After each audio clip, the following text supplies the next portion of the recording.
What if the worst moment of your life isn't the ending, but a doorway you've just been too afraid to walk through?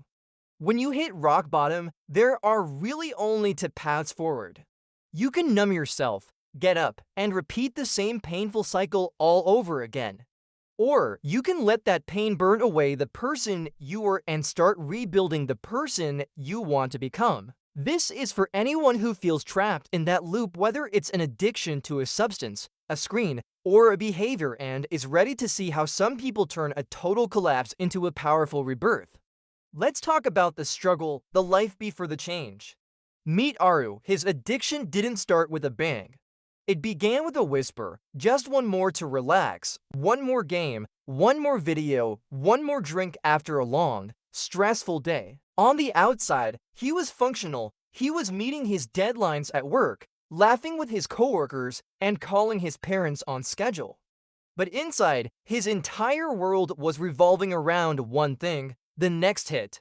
Every single night, he'd swear to himself, this is the last time, and every night, that promise would be broken. With each broken promise, he trusted himself a little less. He woke up each morning feeling smaller, more hollowed out than the day before. The cycle wasn't just about the substance or the screen. It was about the slow, painful erosion of his own self-worth. He was living a double life, and the gap between the person he showed the world and the person he was in private was becoming a canyon. Then came the breaking point, the night everything finally shattered. It wasn't dramatic or cinematic, it was painfully ordinary. Aru woke up on the floor of his apartment, his phone still in his hand. The screen was lit up with unread messages, one from his boss, one from his partner. Both said the same thing: we need to talk. In that heavy, terrifying silence, the real cost of his addiction hit him like a physical blow. His work, his health, his love, he was losing it all. And then a cold, clear thought surfaced in his mind: if I keep going down this path, I know exactly how this story ends for me. There was no more denying it, no more one last time. This was it, the bottom. That moment of clarity wasn't a moment of despair. It was a moment of decision. The life he was living was no longer sustainable, and for the first time, he was ready to admit he needed help. He found that help in a man named Ravi, an older gentleman at a support group. Ravi spoke with the kind of profound calm that only comes from someone who has already walked through their own fire and come out the other side. Aru, expecting judgment and disgust, confessed everything: the lies, the broken promises, the shame. Instead of scorn, Ravi offered wisdom. He talked about the ancient Stoics, who taught how to refuse to be ruled by impulse. He shared Buddhist teachings on naming your cravings to rob them of their power. He told Japanese stories of kintsugi, the art of repairing broken pottery with gold, making it more beautiful for having been broken. He explained the science behind it all: the dopamine loops, the deep grooves that addiction carves into our brains. Rock bottom, Ravi said softly, his voice full of empathy, is not a grave. It is just the solid ground we finally have to build on. For Aru, this was a paradigm shift. His failure wasn't a life sentence, it was a foundation. Following Ravi's guidance, Aru didn't try to plan some perfect, flawless new life overnight. That would have been overwhelming. Instead, he took one single, shaky step. He deleted the one app that was his biggest trigger. He set a simple, non-negotiable bedtime alarm. And he made a promise to show up to just one more meeting. That's it. These steps felt embarrassingly small next to the mountain of his addiction. He felt like it couldn't possibly be enough, but Ravi introduced him to the power of micro-habits. He encouraged Aru to take 5-minute walks whenever an urge hit, to just get out and move his body. He taught him to ride out his cravings like waves, acknowledging their presence without giving in, knowing they would eventually pass. He had Aru start a small journal, writing down one simple sentence each night: today, I stayed present when ...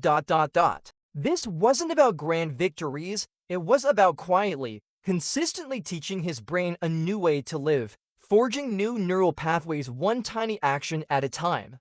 The goal wasn't perfection, it was practice. But the real journey is never a straight line up. Setbacks are part of the process. The fall still came for Aru. One night, after a brutally stressful day at work, he slipped. He fell back into the old pattern and hours were lost in a blur. When he came to, the shame was immediate and suffocating.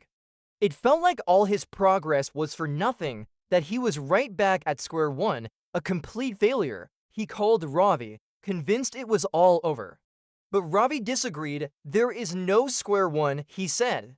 There is only practice. Every time you fall and get back up, the old circuit in your brain weakens, and the new one, the one that belongs to the person who recovers, gets stronger. Your brain remembers each return more than it remembers each fall. This was a revelation.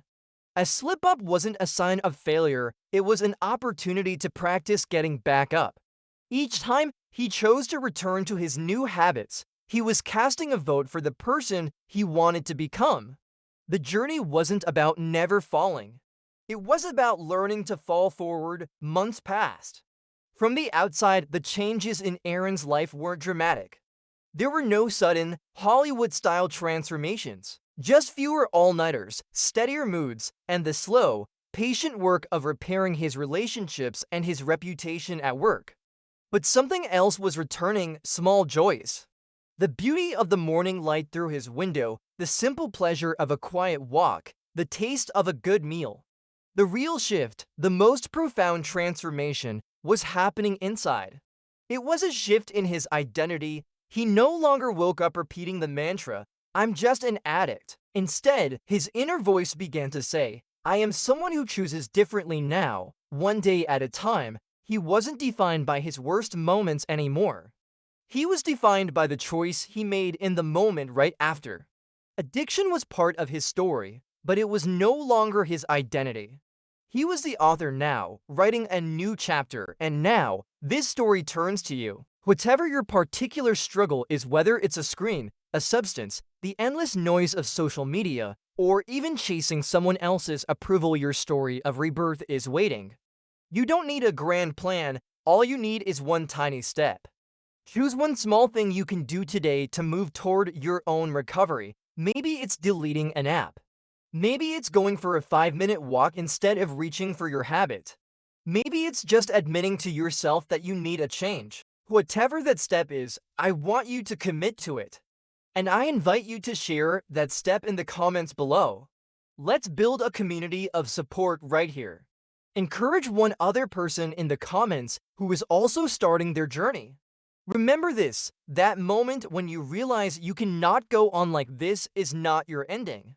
It is your true beginning, and it's happening right here, right now. Thanks for watching. If this resonated with you, please subscribe for more stories of transformation.